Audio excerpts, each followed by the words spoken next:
The world awoke to news, a seismic shift in global affairs that few had anticipated: that the United States had launched direct military strikes against Iran's nuclear facilities. This marked a dramatic escalation, a move that instantly redefined the geopolitical landscape. President Trump, in a televised address, addressed the nation from the White House, his tone resolute and unwavering, declared the mission a total success, a decisive blow against a perceived threat to global security, claiming Iran's nuclear program was obliterated, neutralized with extreme prejudice. The president assured the public that this action would ensure peace and stability in the region. The White House described a precise, multi-pronged attack on key sites, meticulously planned and flawlessly executed, including the underground Fordow plant, a deeply buried and heavily fortified facility, and Isfahan Research Center, both critical components of Iran's nuclear ambitions. Officials insisted the U.S. could dismantle, with surgical precision, even the most protected Iranian infrastructure at will, showcasing the unparalleled capabilities of the American military.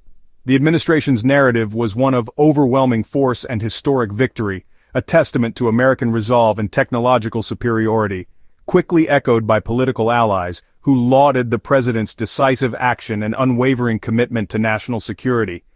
But as the triumphant story spread across news outlets and social media, intelligence agencies and analysts scrambled, working around the clock, to verify the true extent of the damage, meticulously examining every piece of available information.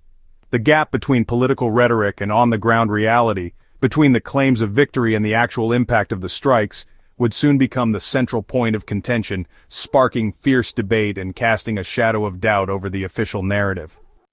As the dust settled, intelligence analysts began meticulously piecing together a more comprehensive assessment.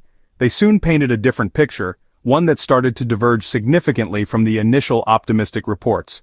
This emerging intelligence assessment directly contradicted the White House's initial claims regarding the extent of the damage inflicted on Iran's nuclear capabilities. The discrepancy raised serious questions about the accuracy of the information being presented to the public. Early reports based on preliminary data concluded that the strikes had indeed set back Iran's nuclear program. However, the key question was, by how much? The revised estimates suggested the program was delayed by only a few months, a far cry from the years initially implied. This significantly altered the perceived strategic impact of the strikes. While surface structures at the Isfahan nuclear site were visibly destroyed, indicating a successful tactical strike, the underground Fordow facility, a critical component of Iran's nuclear infrastructure, appeared to be largely intact, shielded from the aerial assault. IAEA Chief Rafael Grossi, the head of the International Atomic Energy Agency, confirmed that there was some impact on Iran's nuclear program, but he cautioned that it was still too early to definitively assess the full extent of the internal damage and the long-term consequences for Iran's nuclear ambitions. Adding another layer of complexity, Iranian officials claimed that they had anticipated the potential for an attack and had taken precautionary measures, moving sensitive nuclear material to safer locations before the strikes occurred. This alleged relocation of key equipment and materials would further limit the overall impact of the strikes on Iran's nuclear program. Despite the growing evidence suggesting a more limited impact, the White House vehemently denied these emerging intelligence findings, further deepening the controversy surrounding the strikes and their true effectiveness. The conflicting narratives fueled public skepticism and media scrutiny. As the discrepancies became more apparent, the focus of the debate began to shift away from the extent of the physical damage inflicted on Iran's nuclear facilities. Instead, the central question became the credibility of the administration's narrative and the potential for a deliberate misrepresentation of the facts.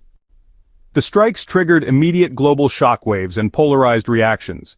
U.S. Republicans praised the action as necessary. Democrats warned of reckless escalation and lack of strategy. Israel quietly welcomed the strikes, seeing validation of its security concerns. Most other nations feared regional destabilization and a potential refugee crisis. The IAEA convened an emergency meeting, warning that military attacks on nuclear sites threatened the global non-proliferation regime. Iran's leaders projected defiance, downplaying damage and vowing resilience. The world braced for Iran's response as tensions soared across the region. Iran's response was swift but calculated: a missile attack on the U.S. base in Qatar with advance warning to avoid casualties. Most missiles were intercepted, one struck a building but caused no injuries. Iran demonstrated its ability to retaliate while signaling it didn't seek all-out war. Meanwhile, a dangerous air war erupted between Iran and Israel. President Trump intervened, brokering a fragile ceasefire between the two. Both sides signaled an end to direct conflict, at least temporarily. The truce paused the violence but left underlying tensions unresolved. The crisis had entered a new, uneasy phase. The aftermath of the strikes left a landscape of uncertainty and deep-seated mistrust. The physical damage was extensive, but the psychological impact may be even more profound, creating an environment ripe for further instability. The delicate balance of power in the region has been disrupted, and the path forward is fraught with peril. U.S. intelligence agencies, after careful assessment, concluded that the strikes resulted in only a modest setback for Iran's nuclear program. Their analysis suggested that the core infrastructure remained largely intact, and the program's trajectory was only temporarily altered. It was not its destruction, as some had hoped. The facilities, while damaged, were far from completely obliterated, leaving the potential for rapid recovery and further development. The strikes, paradoxically, may have inadvertently strengthened the position of Iranian hardliners within the government.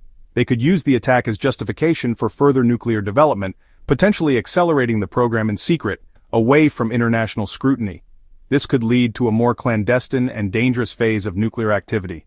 Iran's claim of moving sensitive materials to undisclosed locations suggests that future operations will be significantly harder to detect, monitor, or disrupt.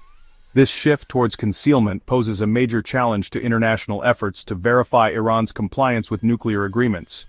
The IAEA, already facing numerous obstacles, now faces the daunting challenge of restoring a fractured non-proliferation regime, struggling to maintain its effectiveness in a rapidly changing geopolitical landscape.